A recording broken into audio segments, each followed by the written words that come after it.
भाद्रपद मास की 16वीं कथा ऋषि लोपामुद्रा की पवित्रता की कथा का वर्णन इसमें किया गया है। प्राचीन समय की बात है, एक महान तपस्वी ऋषि थे जिनका नाम था महर्षि अगस्त्य।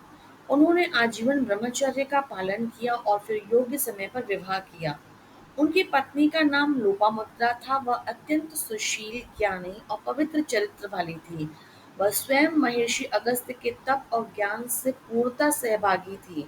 लोपामुद्रा ने अपनी संपूर्ण नारी शक्ति को धर्म, सत्य और संयम के मार्ग में लगाया। विवाह के पश्चात भी उन्होंने कभी सांसारिक मोह में न फंसकर अपने पति की सेवा, ध्यान, साधना और ज्ञान अर्जन को ही जीवन का लक्ष्य बनाया।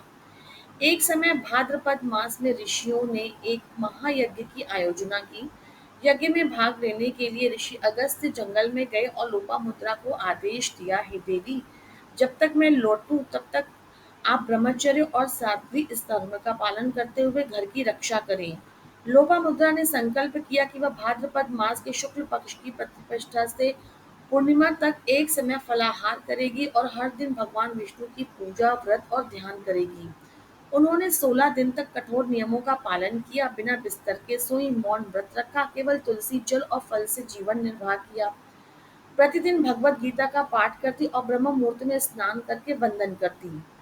इंद्रदेव ने उनकी तपस्या की परीक्षा लेने के लिए एक मायावी ब्राह्मण को उनके द्वार भेजा। उसने कहा, हे देवी, मुझे भोजन की आवश्यकता है।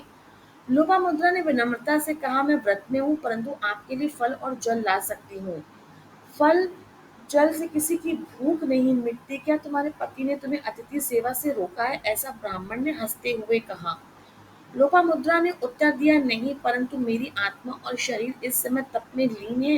यदि मैं आपकी पूरी सेवा नहीं कर सकती तो उसके लिए मैं आपकी क्षमा प्रार्थना हूँ। यह सुनते ही ब्राह्मण का रूप बदल गया और स्वयं इंद्रदेव प्रकट हुए। उन्होंने कहा, हे देवी, आपकी सत्यनिष्ठा, धर्मपरायणता और संयम को देखकर मैं अत्यंत प्रसन्न हूँ। तुम्हारा यह भाद्रपद व्रत समस्त स्त्रियों के लिए प्रेरणा बन जाएगा। यह कथा हमें सिखाती है कि नारी में धर्म, संयम और पवित्रता की शक्ति कितनी महान होती है।